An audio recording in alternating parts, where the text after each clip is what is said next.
ku ground ye yadobadde ssentebe wa district namba ye bevuganya nabo bakuliisa akakanja bintu tebikutambulira bulungi tugamba kiki ekibadde byebogera bituufu wabijewa bitambula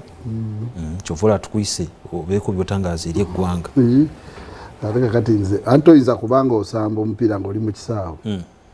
ate n'obeera nga gwe mulabi oba gwe reefu kakati gwe sikyesimanyi oba obeera waffe kyosakayo ku mawulire ne ground eyimiridde etya siyinza kumanya ekyo mba nkulimba tomanyi ground weyimiridde no tosobola bokisi yekola ki yesalawo ekisooka wano mu Buganda okimanyi ne bwe tuba tubuuza buli mwaka gaa nti mutulimbayo ki aha kitegeeza nti okulimba nakyo mbuuza yaffe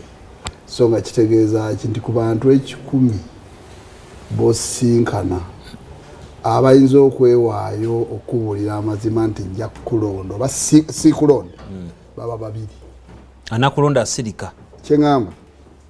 abantu 10 b'osanga bayinza okuba ng'ekinaana bajja kukulonda naye ate ataakulonde ofunako babiri abakubuulira okitegeera kyeŋŋamba nga kitegeeza nti abalala bano ne banaate bakulonda era bakugamba nti tujja kukola ki so mu kiseera kino kizibu gy'oli okuditamininga oba ogenda kuwangula akalukano oba nedda wakati ground ogibaddemu abantu babaddemu anti nkugambye obeeramu n'okola ne mwogera na buli kimu naye kakati toyinza mwami gwe ndikankubuulire nkyogera olw'ensonga nkirabyeko okumala ebbanga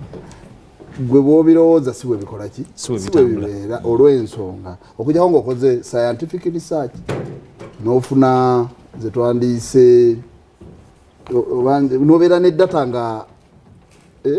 ng'amala ng'ali empiriko okugamba nga nasanze ab'emyaka bwegi tebagamba bati kati kitegeeza wano nkola ki naye mweno Afirika yaffe ne mu bwavu bwe tulimu ekyo tokisobola kakati byoba oyogera oba obyogera osinziira ku bantu bye bagamba so mu bufunze oli sure nti akalulu ogenda kawangula kakati singa nali manyi nti siwangule sandivuganyiza kale tukweyanza Dr. Matiya Lwanga Bwanika buli omu njagadde asooka akone ku constituency